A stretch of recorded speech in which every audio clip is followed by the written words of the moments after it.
1월 13일 주일예배 함께 하신 여러분 모두를 주님의 사랑으로 환영합니다. 방학 중에 쉼터하셨던 많은 분들이 다시 돌아오신 것 같아요. 앞뒤 좌우 보시면서 서로 인사하셨으면 좋겠습니다. 반갑습니다.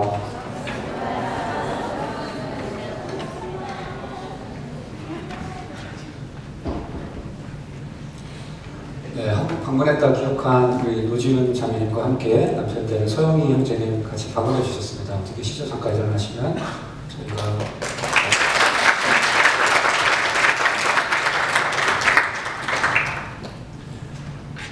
우리 교회에서 2년 넘게 유스 담당 목사님으로 사역하셨던 민승기 목사님이 오랜만에 방문하셨습니다. 잠깐 일어나시면 저희가 환영합니다.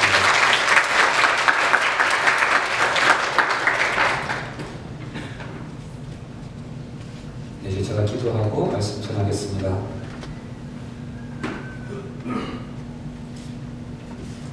하나님 아버지 감사합니다. 귀한 주일 우리에게 허락하여 주시고 또 주님 사랑하는 자녀들이 이렇게 모아주셔서 함께 주님 예배하고 또 찬양하며 기도할 수 있게 하시니 감사합니다. 하나님 아버지, 주님의 자녀들이 주님께 나와 이렇게 예배하는 것을 주님께서 기뻐하시는 줄 믿습니다. 하나님 아버지, 우리의 마음도 주님으로 인해 기쁘기 원합니다. 하나님 아버지, 우리 가운데 은혜를 베풀어 주셔서 우리와 함께 하시는 주님으로 인해 기쁘게 하여 주시고 즐거운 마음으로 주님께 예배드리게 하여 주시옵소서. 하나님 아버지, 이 덴튼교회를 축복하여 주셔서 하나님께서 주시는 그 은혜로 말미암아 진리 위에 바로 또 견고하게 서 있는 교회 되게 하여 주시고, 아버지 하나님 무슨 일을 하든 주님을 위하여 또 하나님의 영광을 위해서 하는 그러한 교회 될 수 있도록 주님 인도하여 주시옵소서. 주님 감사합니다.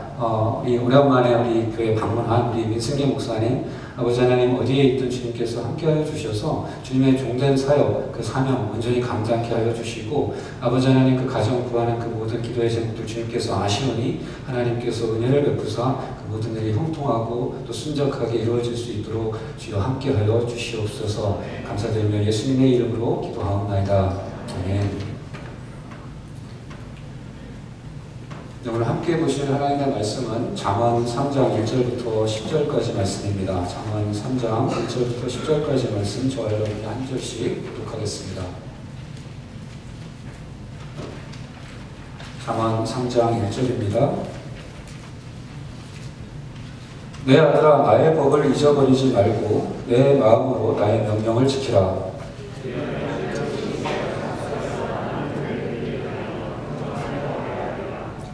인자와 진리가 내게서 떠나지 말게 하고 그것을 내 목에 매며 네 마음 반에 새기라.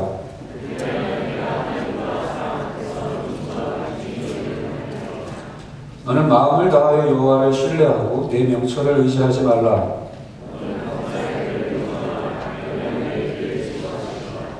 스스로 지혜롭게 여기지 말지어다. 여호와를 경외하며 악을 떠날지어다.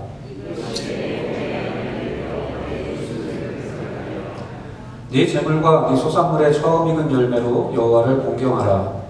그러면 네 창고가 가득히 차고 내 포도즙 틀에 새 포도즙이 넘치리라.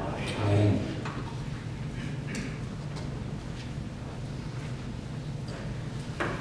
우리는 지난 주일에 2019년 새해를 맞이하면서 서로에게 새해 복 많이 받으세요 라고 인사했습니다. 요즘에는 이 인사말이 조금 진부하다 싶어서인지 다른 말로 새해 인사를 건네는 것을 많이 보게 됩니다. 예를 들어서 새해에는 대박 나세요. 새해에는 꽃길만 걸으세요. 새해에는 뜻하는 바 모두 이루세요. 새해도 건강하세요. 등등 여러 가지 인사말을 보고 또 듣게 됩니다. 최근에 제가 아는 한 집사님은 저에게 카톡으로 새해 인사를 보내셨는데 새해 복 많이 받으세요 라고 하지 않으시고 새해 복 많이 드리세요 라고 인사말을 보내셨습니다.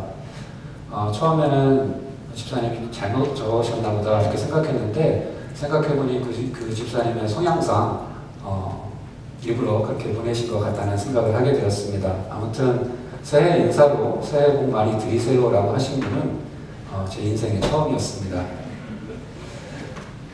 이렇게 여러 가지 참신한 새해 인사들이 나오고 있지만 그럼에도 불구하고 전통적인 새해 인사인 새해 복 많이 받으세요가 여전히 한국 사람들이 가장 선호하는 새해 인사말 중에 하나인 것 같습니다. 인터넷에 올라와 있는 최근에 한 설문조사 결과를 보니까 추천하는 새해 인사말 1위로 당신과 함께해서 행복했어요. 새해에도 함께해요가 올라와 있고 그 뒤를 이어서 2위에 새해 복 많이 받으세요가 올라와 있었습니다. 새해 복 많이 받으세요라는 인사가 여전히 이렇게 인기가 있는 것은 아마도 이것이 우리에게 익숙하다는 점과 함께 이 복이라는 말이 여러 가지를 포괄할 수 있기 때문이 아닐까 그렇게 생각합니다. 복이라는 말 속엔 건강의 복도, 또 재물의 복도, 관계의 복도 다 포함되어 있기에 새해 복 많이 받으세요 라는 말 속에는 사실 건강하세요, 돈 많이 버세요 라는 말도 다 함축되어 있다는 것입니다. 물론 우리가 읽은 구약의 책 잠언은 하나님의 백성들이 어떻게 복된 삶을 살 수 있을지 그것을 가르쳐주는 책이라고 할 수 있는데요. 잠언이 말하는 바 우리가 복된 삶을 살 수 있는 비결을 한마디로 말하면 지혜를 얻어라 라고 할 수 있습니다. 지혜야말로 복된 삶의 비결이기에 잠언은 그렇게 지혜를 칭송하고 또 지혜를 얻을 것을 권장하며 우리의 삶 가운데 어떻게 지혜가 구체적으로 나타나는지 그것을 우리에게 말해주고 있는 것입니다. 잠언 3장 13절을 한번 같이 읽어볼까요? 시작. 지혜를 얻은 자와 명철을 얻은 자는 복이 있나니. 누가 복이 있다고요? 지혜를 얻은 자, 명철을 얻은 자가 복이 있습니다. 잠언의 저자는 같은 장 18절에서 다시 한번 이렇게 이야기합니다. 지혜는 그 얻은 자에게 생명나무라. 지혜를 가진 자는 복되도다. 좀 전에 말씀드린 대로 복이라는 말은 아주 포괄적입니다. 그 안에는 삶 속에서 우리가 원하는 좋은 것들이 포함되어 있습니다. 그런데 지혜를 얻은 자, 지혜를 가진 자가 복되다고 선언한 이 잠언 기자는 무엇을 복이라고 생각한 것일까요? 혹시 우리가 보통 생각하는 복이랑은 다른 어떤 영적인 복을 말하고 있는 것이 아닐까요? 하지만 적어도 우리가 지금 읽고 있는 이 구절에서는 그렇지 않다는 것을 보게 됩니다. 지혜를 가진 자가 복되도다라고 말하고 있는 잠언의 저자는 우리가 보통 생각하는 그러한 복들을 떠올리고 있다는 것입니다. 조금 전에 보았듯이 13절에서 지혜를 얻은 자가 복되도다라고 말하고 18절에서 지혜를 가진 자가 복되도다라고 말한 잠언의 저자는 13절과 18절 사이에 나오는 구절들에서 그가 지금 어떤 종류의 복을 생각하고 있는지 우리에게 보여줍니다. 16절과 17절에서 그는 이렇게 말합니다. 그의 오른손에는 장수가 있고 그의 왼손에는 부귀가 있나니 그 길은 즐거운 길이요 그의 지름길은 다 평강이니라. 이 구절에 나오는 그는 다 지혜를 가리킵니다. 지혜의 오른손에 장수가 있고 지혜의 왼손에 부유함과 존귀함이 있고 지혜의 길은 즐거운 길이요 지혜의 지름길은 다 평강이라고 말하고 있습니다. 지혜를 가진 자가 복되도다라고 선언하고 있는 잠언 저자에게 있어서의 복은 장수와 부귀와 평안과 같은 것들입니다. 우리가 보통 생각하는 복들과 다르지 않다는 것입니다.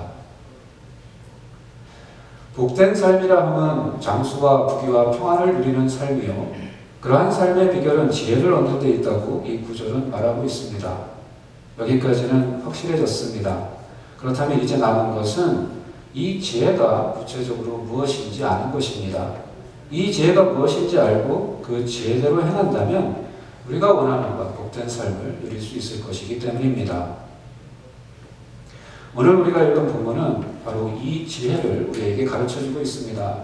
우리가 바라는 복된 삶, 장수와 부귀와 평안을 누리는 삶의 비결인 그 지혜가 무엇인지 그 비밀을 보여주고 있다는 것입니다. 첫째로 잠언 3장 1절과 장수와 평안의 복을 가져올 지혜가 무엇인지 우리에게 말해줍니다. 저와 여러분이 한번 같이 읽어보겠습니다.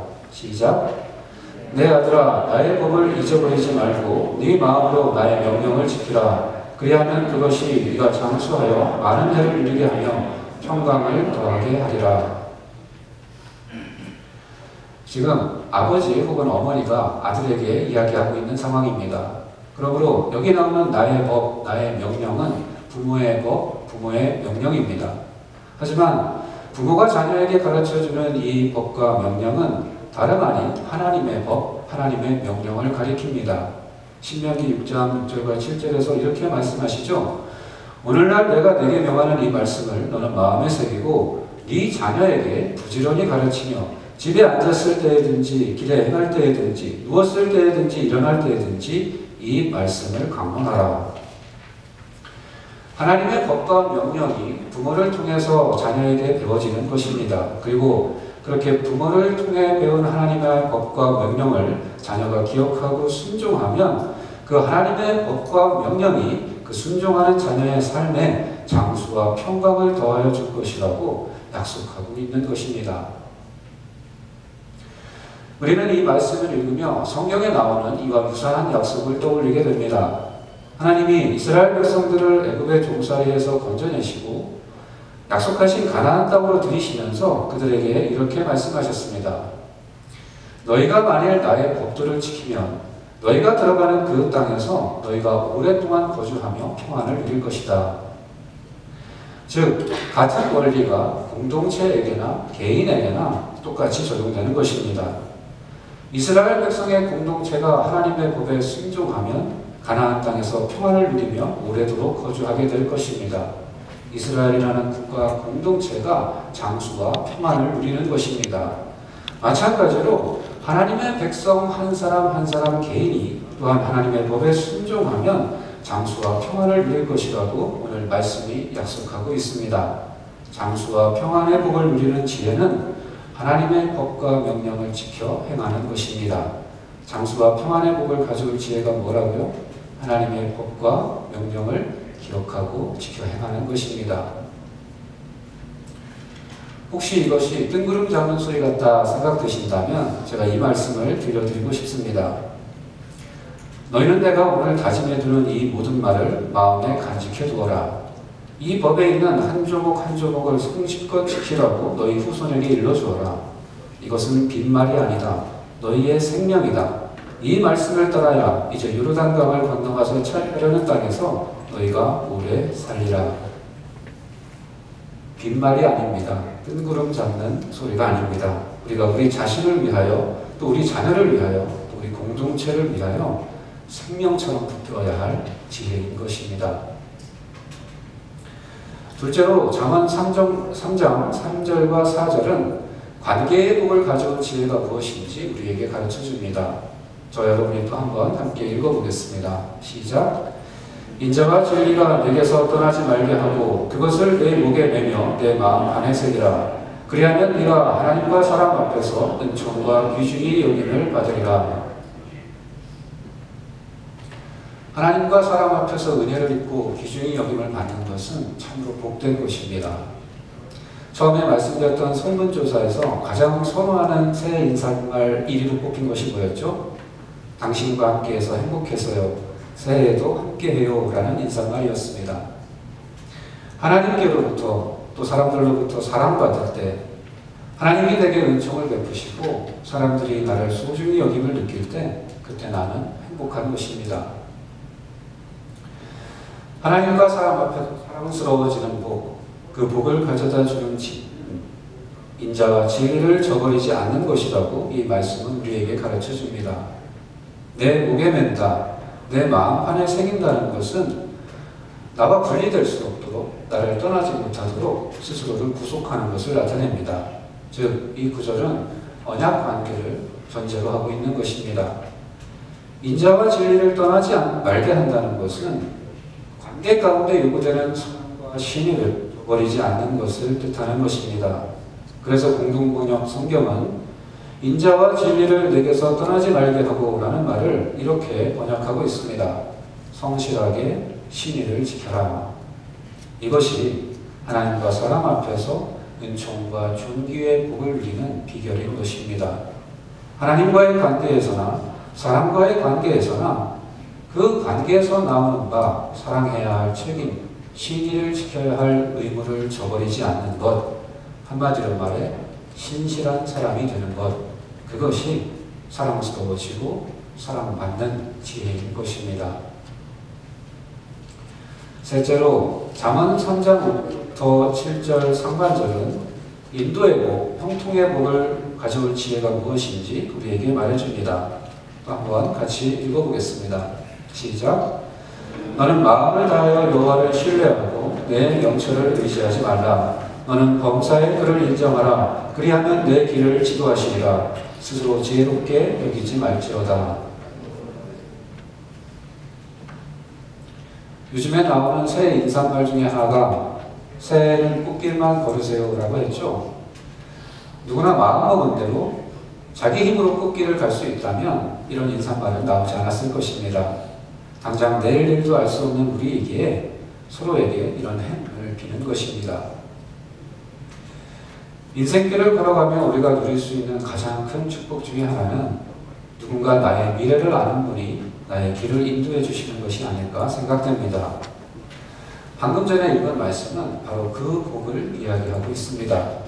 나의 미래를 아실 뿐만 아니라 내가 처할 모든 상황과 환경을 당신의 뜻대로 바꾸실 능력이 있으신 분, 바다 한가운데에도 길을 내실 수 있는 분, 내가 사망의 음침한 골짜기를 다닐 때에도 나를 지켜 보호하실 수 있는 분, 바로 그 하나님이 나의 길을 인도하시는 그 복을 말하고 있는 것입니다. 하나님의 인도하심을 받는 복, 그 큰 복을 누리는 비결로 이 말씀이 제시하고 있는 지혜는 여호와 하나님을 신뢰하고 그를 인정하라는 것입니다. 여기에 중요한 두 가지 수식어가 붙어 있죠. 하나님을 신뢰하되 마음을 다하여 신뢰하라고 말씀하고 있습니다. 하나님을 인정하되 범사에 그를 인정하라고 말씀하고 있습니다. 마음을 다하여 하나님을 신뢰해야 합니다. 재산 증식에는 분산 투자가 지혜일지 몰라도 믿음에 있어서는 그렇지 않습니다. 우리의 믿음은 하나님 한 분께 다 몰아드려야 합니다. 범사에 하나님을 인정해야 합니다. 아브라함 카이프라는 화란의 신학자가 이런 유명한 말을 남겼습니다. 모든 것의 주권자이신 그리스도께서 우리 인간 실존의 모든 영역 가운데 내 것이다 라고 외치지 않는 영역은 단 1평방인치도 존재하지 않는다. 우리가 마음을 다하여 하나님을 신뢰하지 않고 범사의 그를 인정하지 않으면 우리는 정확히 그 남겨놓은 여지만큼 내 자신을 의지하게 됩니다. 그래서 방금 전에 본 말씀이 이렇게 말하고 있는 것입니다. 너는 마음을 다하여 여호와를 신뢰하고 네 명철을 의지하지 말라. 너는 범사의 그를 인정하라. 그리하면 네 길을 지도하시리라. 스스로 지혜롭게 여기지 말지어다. 하나님을 신뢰하지 않는 그만큼 나 자신의 명철을 의지하게 되어 있습니다. 하나님을 인정하지 않는 그 영역만큼 나 자신의 지혜를 의지하게 되어 있습니다. 우리는 이 말씀으로부터 분명히 깨닫게 됩니다. 지혜를 얻은 자와 명철을 얻은 자가 복이 있다는 말씀 속의 지혜와 명철은 내 지혜, 내 명철이 아닌 것입니다. 내 지혜, 내 명철은 이러한 축복을 절대로 보증할 수 없습니다. 오직 지혜의 근본이시요 만복의 근원 되신 하나님께로부터 오는 지혜만이 이러한 축복을 약속할 수 있는 것입니다. 우리는 이제까지 오늘 본문이 말하고 있는 세 가지과 그 복을 누리는 지혜가 무엇인지 살펴보았습니다. 첫째로 장수와 평강의 복을 누릴 지혜는 하나님의 법을 기억하고 그것을 지켜 행하는 것이라 했습니다. 둘째로 하나님과 사람들 앞에 은총과 귀중히 여김을 받는 복을 누릴 지혜는 사랑과 신의를 지키는 것, 즉 신실히 행하는 것이라고 했습니다. 셋째로 하나님의 인도하심을 받는 복을 누릴 지혜는 마음을 다하여 하나님을 신뢰하고 범사에 그를 인정하는 것이라고 했습니다. 이제 남아있는 두 가지 복을 또 살펴보겠습니다. 잠언 3장 7절 하반절로부터 8절까지는 건강의 복을 가져올 지혜가 무엇인지 우리에게 가르쳐 줍니다. 또 한번 같이 읽어보겠습니다. 시작. 여호와를 경외하며 악을 떠날 이것이 내 몸의 양약이 되어 내 골수를 윤택하게 하리라. 이 말은 물론 여러분의 건강을 위하여 정기검진도 받지 말고 의사도 찾아가지 말고 약도 먹지 말고 건강식품도 먹지 말고 운동도 하지 말라는 그런 말씀이 아닙니다. 의사한테 가는 것도 싫어하고 약 먹는 것도 싫어하고 운동하는 것도 싫어하는 저로 그랬으면 정말 좋겠지만 하지만 이 말씀은 분명 육신의 건강에 대해 이야기하고 있습니다. 몸과 골수가 육신뿐만 아니라 영혼을 포함한 우리 생명 전체를 가리키는 말이라고 할지라도 어쨌든 육신을 포함하는 것은 분명합니다. 만약 이 말씀이 단지 영혼의 건강에 대해 말씀하시는 것이라면 잠언의 저자는 이런 식으로 기록했을 것입니다. 여호와를 경외하며 악을 떠날지어다. 이것이 네 영혼의 양약이 되며 내 심령을 윤택하게 하리라. 하지만 이 구절은 우리에게 분명히 말씀하고 있습니다. 여호와를 경외하며 악을 떠날지어다. 이것이 네 몸의 양약이 되어 네 골수를 윤택하게 하리라. 이 말씀은 분명 우리 몸의 건강의 복에 대해 이야기하고 있는 것입니다. 우리 몸의 건강은 많은 경우 우리의 식습관 또 우리의 생활 습관에 좌우되는 것이 사실입니다. 하나님이 우리 몸을 그렇게 만드셨습니다. 잘 먹지 않으면 몸이 약해지고 또 운동하지 않으면 근육이 없어지도록 그렇게 우리 몸을 만드셨습니다. 하지만 하나님은 당신이 만드신 그 생로병사의 자연법칙에 스스로 제한받지 않으십니다. 하나님은 출애굽한 당신의 백성에게 이렇게 말씀하십니다. 너희가 너희 하나님 나 여호와의 말을 들어 순종하고 내가 거기에 의를 행하며 내 계명에 귀를 기울이며 내 모든 규례를 지키면, 다시 말해 하나님을 경외하고 악에서 떠나면 내가 애굽 사람에게 내린 모든 질병 중 하나도 너희에게 내리지 아니하리니 나는 너희를 치료하는 여호와임이라. 바벨론에 사로잡혀간 다니엘이 뜻을 정하고 왕이 먹는 음식과 포도주 대신 채식과 물을 먹었습니다. 열흘 동안 그렇게 수라상 대신 풀만 먹은 다니엘과 그 친구들이 어떻게 되었죠? 다니엘 1장 15절입니다. 열흘 후에 그들의 얼굴이 더욱 아름답고 살이 더욱 윤택하여 왕의 음식을 먹는 다른 소년들보다 더 좋아 보인지라. 먹고 마시는 일에 있어서도 대제국 바벨론의 왕이 아니라 여호와 하나님을 더욱 경외한 다니엘과 그 친구들에게 하나님께서 건강의 복을 베푸신 것입니다. 여호와를 경외하며 악을 떠나는 것이 어떤 메커니즘을 통해 우리 몸의 건강으로 이어지는지 저는 알지 못합니다. 하지만 저는 어떤 의사의 말보다도 하나님의 말씀을 신뢰하고자 합니다. 그리고 여러분도 그러시길 바랍니다. 여호와를 경외하고 악을 떠나는 것, 그것이 건강의 복을 누리는 지혜입니다. 마지막 5번째로 잠언 3장 9절과 10절은 물질의 복을 가져올 지혜가 무엇인지 우리에게 가르쳐줍니다. 또 한번 같이 읽어보겠습니다. 시작! 네 재물과 네 소산물의 처음 익은 열매로 여호와를 공경하라. 그리하면 네 창고가 가득히 차고 내 포도즙 틀에 새 포도즙이 넘치리라.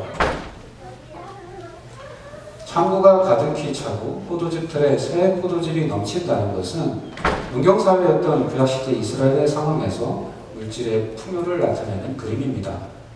그러한 풍요의 복을 가져올 지혜로 이 말씀은 네 재물로 여호와를 공경하라. 네 소산물의 처음 익은 열매로 여호와를 공경하라 라고 말합니다. 즉 물질을 하나님께 드림으로써 하나님을 공경하는 것이 물질의 복을 누리는 지혜라는 것입니다. 물질을 하나님께 드리는 것은 두 가지 방식으로 나타납니다. 첫째는 헌물입니다. 이스라엘 백성들은 땅에서 난 모든 것의 처음 익은 열매를 성전에 가져가 제사장에게 드리면서 그 땅을 자기들에게 주신 분도 하나님이시요 그 땅의 열매들을 자기들에게 주신 분도 하나님이시라는 것을 고백하며 예배드렸습니다. 첫 열매를 드린다는 것은 가장 우선적으로 하나님께 먼저 드린다는 것이요 또 가장 좋은 것으로 드린다는 것입니다. 그렇게 수확의 첫 열매, 가장 좋은 열매를 드림으로써 헌물이 하나님께 대한 공경의 표시임을 나타낸 것입니다. 둘째는 부제입니다. 이스라엘 백성들은 수확의 일부를 성전에 가져가 하나님께 드렸을 뿐 아니라 자기 커뮤니티 안에 살고 있는 레위인, 고압, 과부, 그리고 나그네, 즉 이웃의 도움에 전적으로 의존할 수밖에 없는 사람들에게 주어 배불리 먹게 하였습니다. 하나님은 이것 또한 당신 자신께서 받으시는 것으로 간주하셨으니 잠언 19장 17절은 이렇게 말씀합니다. 가난한 자를 불쌍히 여기는 것은 여호와께 구워드리는 것이니 그의 선행을 그에게 갚아주시리라. 헌물과 구제를 통해 하나님을 물질로 공경하는 것, 그것이 풍요의 복을 누리는 지혜라고 성경은 말씀합니다. 정말로 그럴까요? 정말로 하나님을 물질로 공경하면 하나님이 풍요의 복을 내리실까요? 믿음 없고 의심 많은 우리에게 하나님은 당신의 이름을 걸고 이렇게 말씀하십니다. 만군의 여호와가 이른다. 너희의 온전한 11조를 창고해드려 나의 집에 양식이 있게 하고 그곳으로 나를 시험하여 내가 하늘 문을 열고 너희에게 복을 쌓을 곳이 없도록 붙지 아니하나 보라. 우리는 이렇게 해서 지혜 있는 자가 누리라고 약속하신 5가지 복과 또 그 복을 누리는 지혜가 무엇인지 다 살펴보았습니다. 하나님의 법과 명령을 기억하고 지키면 장수와 평강의 복을 주실 것이요 사랑과 신의를 지키면 관계의 복을 주실 것이요 마음을 다하여 하나님을 신뢰하고 범사에 하나님을 인정하면 하나님께서 우리 길을 인도하실 것이요 하나님을 경외하고 악을 떠나면 건강의 복을 누릴 것이요 물질로 하나님을 공경하면 풍요의 복을 누릴 것이라고 오늘 말씀은 약속하고 있습니다. 우리가 오늘 말씀을 통해 깨닫고 잊지 말아야 할 몇 가지가 있습니다. 첫째로 모든 복은 하나님께로부터 온다는 것입니다. 장수와 평안의 복, 관계의 복, 물질의 복, 건강의 복, 이 모든 복은 다 하나님께로부터 오는 것입니다. 찬송가 제1장 제1첫 구절에서 선포하는 것처럼 하나님이 만복의 근원이십니다. 둘째로 복을 누리는 지혜와 명철은 나의 지혜, 나의 명철이 아니라는 것입니다. 지혜를 얻은 자와 명철을 얻은 자는 복이 있나니 라는 말씀의 지혜와 명철은 나의 지혜와 나의 명철이 아닙니다. 성경은 네 명철을 의지하지 말라고 스스로 지혜롭게 여기지 말라고 우리에게 말씀하고 계십니다. 셋째로 여호와를 경외하는 것이 지혜의 근본이라는 것입니다. 복을 누리는 참 지혜와 명철은 만복의 근원이신 하나님을 경외하는 것입니다. 하나님의 법과 명령을 기억해 지키고 하나님을 사랑하여 그분과 맺은 언약에 신실하고 하나님을 신뢰하고 그를 인정하며 하나님을 경외하고 공경하는 것, 이 모든 지혜를 한마디로 요약하면 나의 모든 것 그리고 모든 일에 하나님을 경외하는 것입니다. 그것이 지혜입니다. 그 지혜를 깨닫고 행하는 사람이 복 있는 사람입니다. 저와 여러분 모두 지혜 있는 자가 되기를 원합니다. 저와 여러분 모두 하나님을 온전히 경외하기를 원합니다. 그래서 저와 여러분 모두 하나님 주시는 풍성한 복을 누리는 오늘 한 해가 될 수 있기를 주님의 이름으로 간절히 축원합니다. 기도하시겠습니다.